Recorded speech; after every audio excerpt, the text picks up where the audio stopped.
Hello, fight fans. I'm that boxing writer, Jeremy Harridges, and welcome as I bring you a boxing guide for Saturday, June 26th.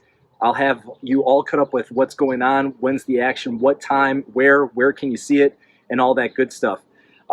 It's great to have you guys watching the videos. Thank you guys to everyone that's been subscribing to my TBW family. If you're new and you're watching this for the first time, make sure to, first of all, like this video and subscribe to my YouTube channel. You can click the little button at the bottom to subscribe and also hit that reminder so that way you know when videos are coming out. This is going to be a big boxing weekend and there's a lot going on. So let's just dive right into it.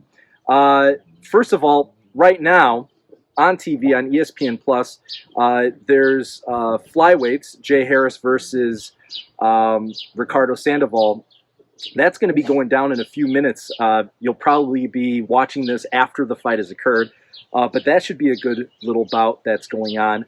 But I'm going to go in chronological order here. So taking a look at Saturday's main events, on DAZN at 6 p.m. Central Time, again, Chicagoland area, I'm going to give you Central Times. You guys can bump that up an hour for the Eastern Times or bump it back 2 hours for Pacific. But 6 p.m. Central Time, you've got on DAZN, Julio Cesar Martinez versus Cordova. I'll talk about that fight in just a second. At 8 p.m., you've got the Showtime pay-per-view bout between Gervonta Davis and Mario Barrios. And then at 9 p.m. Central, you've got on ESPN Plus, Vasiliy Lomachenko versus Masayoshi Nakatani. And I'm going to go through each of these cards right now, tell you what's on there, what's going to be interesting, what to look for, and what we might be able to see. So let's start off with that DAZN fight, again, 6 p.m. Central. I have to make sure I say that. On DAZN, you've got Julio Cesar Martinez versus Joel Cordova. Julio Cesar Martinez, let's start with him. Intriguing because he's the WBC flyweight champion. And this bout is going to be taking place in Mexico. It's in Jalisco, Mexico. So I believe, if I'm correct on this one, that this has got a promotional deal with not just Matchroom, but also Canelo Promotions is going to be one of the promoters that's really spearheading this thing.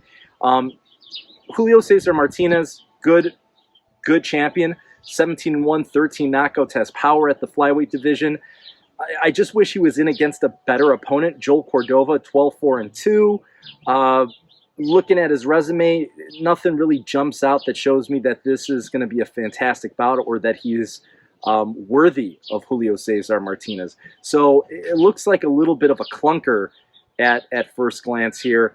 Even lower on the card, you have the WBA interim light flyweight title between Daniel Matelon versus Jose Argumedo. So those are fights that you have there.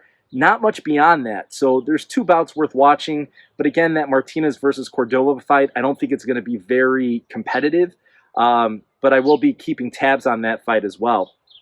So that's the 6 p.m. Central Time fight on DAZN. The big one that's getting most of the attention because it's a pay-per-view bout is the Gervonta Davis versus Mario Barrios bout. So let's take a look at that one. Obviously, you got a number of intriguing things going on here. First and foremost, the fact that Gervonta Davis stepping up a division to super lightweight to challenge Mario Barrios. I know that a lot of people maybe aren't familiar with Mario Barrios, but you know, he's a WBA regular champion, so let's not confuse that with the actual title. But I think it's important to note that this is still a competitive bout. I mean, we're talking about a guy in Barrios that's 26-0 versus Davis, who's 24-0. Now, obviously, the money's going to be on Davis here with his power punching. The only question that remains here is that power that he's showing as a super featherweight and as a lightweight, is that going to carry up to the super lightweight division? That's the big question. That's the test that he's got in this fight. Can he get Barrios out of there? Barrios is very skilled, is coming off of a knockout, which again was, I believe, on the same card It might have been a different one. He knocked out Ryan Carl back in October, same night on Halloween, that Gervonta Davis leveled Leo Santa Cruz in 6 rounds. They both had 6-round KOs that night. Santa Cruz, obviously, the better opponent. But just the fight before that, he struggled. And I use the term struggle lightly because Batir Akhmedov is a very good fighter. But he won the unanimous decision, but it really looked like it could have been a draw. Yes, Akhmedov was down twice in that fight, but at the same time, he was winning most of the rounds. And I thought that was either Akhmedov's fight or a draw. I don't know. That was the way I viewed it. So Barrios has some question marks that he has to answer there.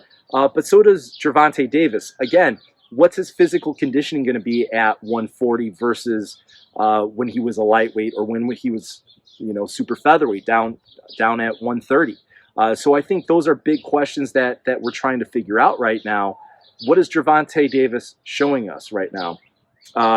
Also on that card, you have a couple other noteworthy fights. Super welterweights, Erickson Lubin versus Jason Rosario. Rosario got taken out, lost his world titles against Jermell Charlo.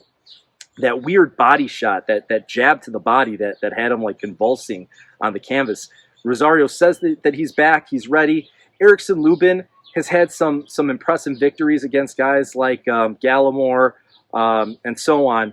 But, he's also showing a tendency to be a bit lackadaisical in those fights, not necessarily pushing the action. His last bout was against Terrell Gaucher.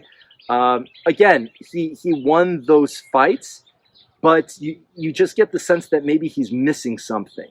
You're looking for that it factor that could show that he could really challenge for a world title. And, of course, the time that he stepped up, Charlo put him out and put him out quick. So there are big question marks about Lubin. Rosario's a nice test, power puncher versus more of a guy that I see as more of a solid boxer than Rosario. So we'll see how that one plays out, but that's a very competitive bout. And then we were talking about Batir Akhmedov and how he looked against Mario Barrios a couple fights ago. Here he is on the undercard versus Algenis Mendez.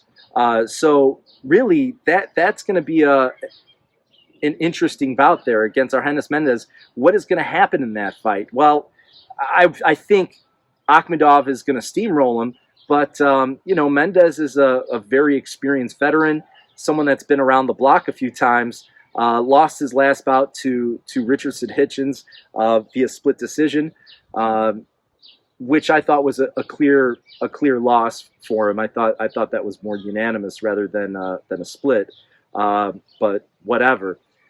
So that's the other undercard bout that's getting a lot of attention. And then Carlos Adames versus Alexis Salazar.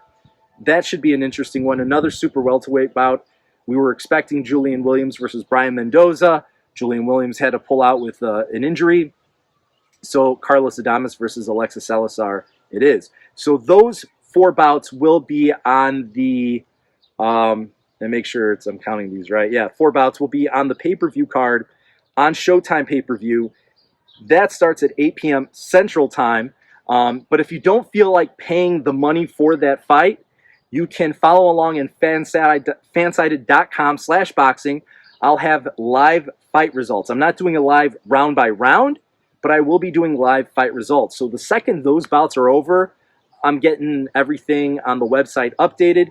You'll see the results. You'll see who won. And then I'm also going to try to curate it with highlights, typically from Twitter video from Showtime, Mayweather Promotions, and those sources. So that way you can see the clips of what's been going on in the fights, and then also you can see the result. So fansided.com/boxing, look for the Gervonta Davis versus Mario Barrios live results counter.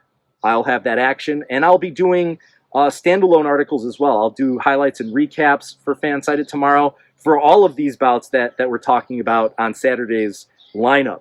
Last but not least, 9 p.m. Central on ESPN Plus, you have Vasiliy Lomachenko versus Masayoshi Nakatani. And this one is kind of flying under the radar. Now, for those of you that are really in the know for boxing, I think a lot of people are anticipating this bout more than the Showtime bout between Davis and Barrios. And the reason I say that is Lomachenko, obviously he loses to Teofimo Lopez in his last bout.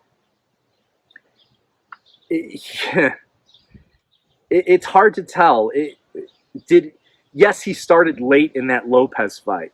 Once he got going, he looked competitive in the last few rounds, but he never hit that accelerator like you would have liked. Now, is that because it was just a flawed game plan, or, you know, does he just not have it anymore? And those are, again, questions. There's always questions that have to be answered within these boxing bouts. You know, he's 33 years old, but Nakatani's 32 years old. So, you know, when we're talking about age, I don't think that's the determining factor here, but age hits everybody differently. Is Lomachenko starting to wear down at 33? You expect that a fighter is in his prime up till about 32, but, you know, anything after that, you never know how it's going to go, and everybody's physiology is a bit different. So Lomachenko versus Nakatani, very, very, very interesting fight. I think Lomachenko's listed at 5'7". Nakatani, a tall guy for the division at lightweight at 5'11", with a ton of power too. Just looking at Nakatani's numbers, I mean, he's a 65% KO rating right now, 19-1, 13 KOs. Only loss came against Teofimo Lopez, which he put up a good stand against Teofimo Lopez. Last bout, he was down early in rounds 1 and 4 against Felix Verdejo. I don't like mentioning that name. Obviously, Felix Verdejo, horrific things that he did, but nonetheless, that's who he fought in his last fight. Who knew that how screwed up Verdejo would be just a few months later, and the terrible thing that he did. But I digress. He knocked out Felix Verdejo, and I think everybody's a lot happier that he knocked out Felix Verdejo now. With a TKO in round 9. Came back from 2 knockdowns to level Felix Verdejo. Good for you, Nakatani. And now getting a big bout against Vasiliy Lomachenko. Yes, Lomachenko's quick. He's fast. He's crafty. He's smart. But is that going to matter against a big body that's got power and also is skilled? So, yeah, there's no doubt that Lomachenko has the speed, but fighting such a bigger-bodied fighter, how is he going to do in this matchup? So this one could be very intriguing. Can Nakatani pull up the surprise, or will Lomachenko return to his old form, be more active, take the initiative? I'll be honest with you. I don't like Nakatani for Lomachenko. Not saying that I don't think Lomachenko is going to win. You know, I play things very safe. I think Lomachenko is going to win. But Nakatani isn't the type of fighter just physically that you like to see him matched up against. If he's hesitant against Teofimo Lopez, which everybody should be considering Teofimo Lopez is a pound-for-pound great right now, is he going to be even slower trying to find his way inside a guy with a longer reach and that's that much taller? Is he going to be able to do it? Or is he going to snooze a little bit in the beginning like he has done, or like he did do in his last fight? So that one will be interesting. And I'll definitely be writing that one up for fansided.com/boxing as well. So make sure that you check that out.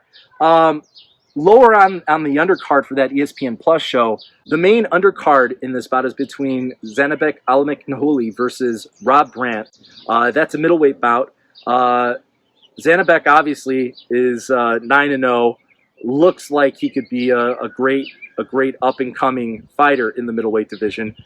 But you know, we did say things about, you know, Beck the Bully being a great up-and-comer in the super middleweight division, and we saw how that went last week versus Gabe Rosado. You never know in boxing, so we'll see about that one. And then welterweights, you've got Giovanni Santillan, 26-0, undefeated.